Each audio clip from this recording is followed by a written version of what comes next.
Hello मेरे प्यारे बच्चों, आपके अपने YouTube चैनल पीके क्लासेस 92 में आपका हार्दिक स्वागत है।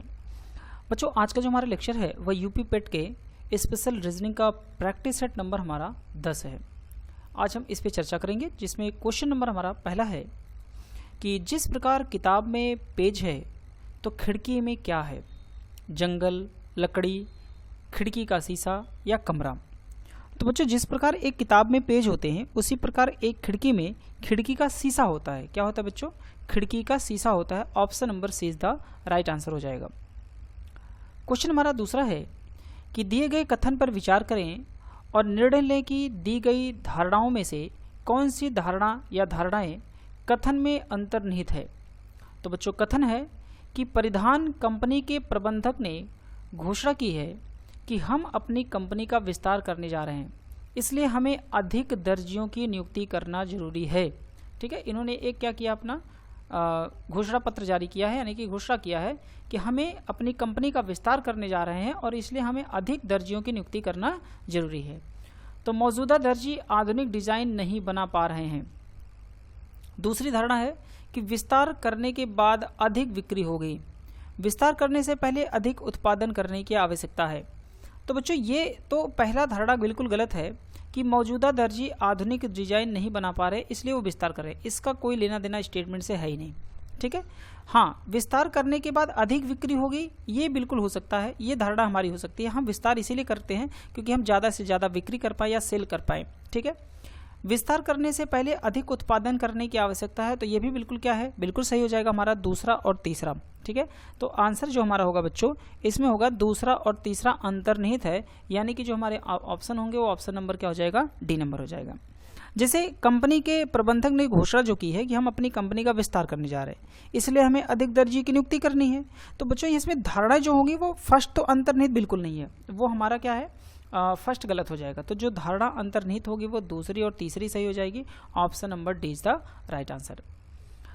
तीसरा है क्वेश्चन हमारा कि नीचे एक कथन और दो तर्क दिए गए हैं, तय कीजिए कि कौन से तर्क कथन के संदर्भ में सही है। क्या नेपाल जैसे छोटे देशों के पास रक्षा सेनाएं नहीं होनी चाहिए? तो ऐसा तो नहीं है कि कोई भी देश हो अगर अपनी रक्षा के लिए सेना नहीं रखेगा, तो ये कैसे संभव है। लेकिन तर्क इन्होंने दिया हुआ है, कथन के आधार पे हम तर्क निकालते हैं कि नहीं, अन्य देश हिंसा पर भरोसा नहीं करते। अब ये हमें कैसे पता चलेगा कि कोई हिंसा पर भरोसा करता है या नहीं करता है? हम ये तो थोड़ी सोच गए कि अगला व्यक्ति हमारे लिए खतरा है नहीं खतरा, हम उसके लिए ये सोचें ही ना। तो ये बिल्कुल गलत है कि नहीं, अन्य देश हिंसा पर भरोसा नहीं करते हैं, तो ये ऐसा नहीं है, कहा नहीं जा सकता। हाँ, नेपाल के बहुत लोग शांतिप्रिय और अहिंसा के उपदेशक हैं, तो ऐसा भी नहीं है, बिल्कुल ये भी नहीं हम कह सकते कि हाँ नेपाल के लोग बहुत शांतिप्रिय और अहिंसा के उपदेशक हैं। इससे तो कहीं स्टेटमेंट में, कथन में ऐसी कोई चर्चा हुई नहीं है, ऐसी कोई बात कही नहीं गई है। बस उन्होंने ये पूछा गया है कि नेपाल जैसे छोटे देशों के पास रक्षा सेनाएं होनी चाहिए कि नहीं होनी चाहिए। तो हम इससे तय नहीं कर सकते हैं कि वहाँ के लोग बहुत शांतिप्रिय और अहिंसा के उपदेशक हैं। तो बच्चों, ये भी गलत हो जाएगा। आंसर जो हमारा होगा डी नंबर, कि ना तो फर्स्ट और ना ही सेकंड सशक्त है। ठीक है, क्योंकि जो भी यहाँ पे प्रश्न में दिया गया है कि छोटे देश जो नेपाल के हैं उनके पास सेनाएं होनी चाहिए कि नहीं होनी चाहिए, तो यहाँ तर्क से कोई भी इस प्रश्न का सटीक उत्तर तो नहीं हो सकता है कि हम इसे बता सकते हैं कि भाई इससे रक्षा सेनाओं को क्यों नहीं रखना चाहिए। हम ये तो तर्क तो कर ही नहीं सकते। यहाँ तर्क जो दिया गया है वो बिल्कुल भी स्टेटमेंट से बिल्कुल विरोधाभास है, इसलिए दोनों भी तर्क गलत है और एक भी सशक्त नहीं है। सशक्त मतलब मजबूत, कोई भी तर्क मजबूत नहीं है, इसलिए आंसर हो जाएगा डी नंबर। क्वेश्चन अगला है कि दी गई जोड़ी के समान रूप में रिश्ता न दर्शाने वाले विकल्प का चयन करें। तो बच्चों, जैसे यहाँ पे दिया फॉरवर्ड, फॉरवर्ड का क्या होता है, आगे जाना। ठीक है, फॉरवर्ड का मतलब है आगे जाना, और बैकवर्ड का मतलब होता है पीछे, यानी कि एक दूसरे का क्या इन्होंने दिया है, विपरीत दिया हुआ है। ठीक है, एक दूसरे के विलोम है। ठीक है बच्चों, ये क्या है, एक दूसरे के विलोम है। अब हमें विकल्प दिया हुआ है कि चारों में से कौन सा समान रूप से रिश्ता नहीं दर्शाता है, तो उस विकल्प का चयन करना है। तो बच्चों, होप का मतलब होता है आशा करना। होप का मतलब क्या होता है, आशा करना हो जाता है। ठीक है, और डिस्पेयर का मतलब होता है उम्मीद छोड़ना। क्या है, उम्मीद छोड़ देना, मतलब कोई उम्मीद करके बैठा है और कोई उम्मीद को क्या कर दिया है, छोड़ दिया है। तो बच्चों, ये दोनों ही एक दूसरे के क्या है, विलोम है। तो यहाँ भी विलोम है। ठीक है, और हमें बताना है कि रिश्ता ना दर्शाए, यानी कि नहीं बताना है। लव मतलब क्या होता है बच्चों, यहाँ पे आपको पता है लव मतलब यहाँ पे क्या हो जाएगा, प्यार हो जाएगा, ठीक है। और हेट मतलब होता है घृणा करना, क्या हो जाएगा, घृणा करना। तो ये भी एक दूसरे का क्या है, विलोम हो जाएगा। तो ये भी दोनों समान है। एंगर का मतलब होता है बच्चों गुस्सा दिलाना, क्या होता है, एंगर का मतलब होता है गुस्सा दिलाना, ठीक है। और गुस्सा दिलाना। और वर्थ का मतलब होता है बच्चों क्रोध, यानी कि क्रोध, दोनों ही है, क्रोध हो गुस्सा हो, ये दोनों ही एक दूसरे की क्या है बच्चों, समान है, एक दूसरे के समानार्थी हैं। तो ये विकल्प हमारा सी नंबर आंसर हो जाएगा।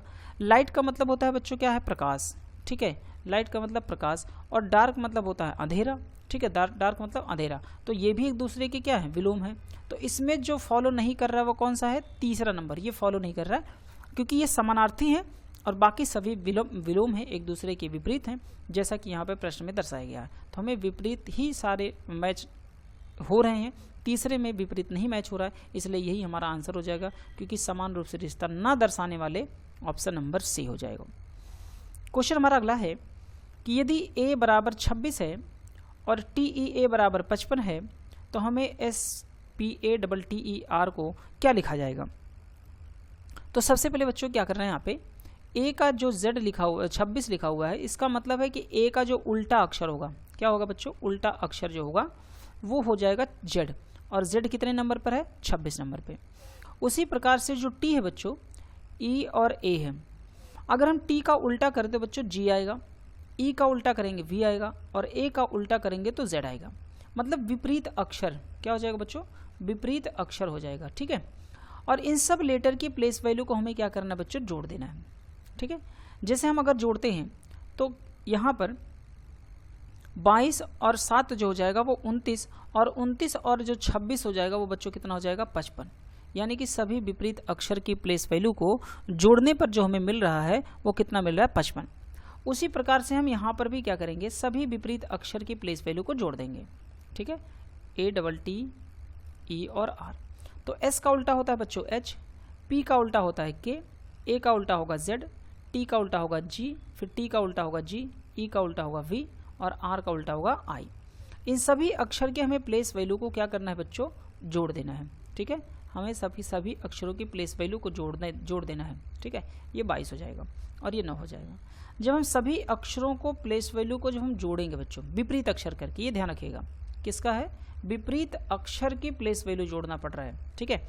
और जब हम सब को जोड़ेंगे तो जो बच्चों हमें संख्या प्राप्त होगी वो प्राप्त हो जाएगी कितनी, 90। ऑप्शन नंबर हमारा जो हो जाएगा बच्चों वो बी नंबर हो जाएगा, 90 हमें संख्या प्राप्त हो जाएगी।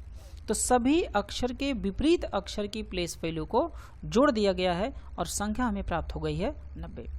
तो बच्चों यूपी पेट के लिए 5 क्वेश्चन थे हमारे, ठीक है। वीडियो पसंद आई हो तो प्लीज़ वीडियो को लाइक करिएगा, अपने दोस्तों के साथ शेयर जरूर करें, कोई भी क्वेरी हो तो कमेंट जरूर करें, ठीक है। वीडियो देखने के लिए आपका बहुत बहुत धन्यवाद। मिलते हैं नेक्स्ट वीडियोज़ में।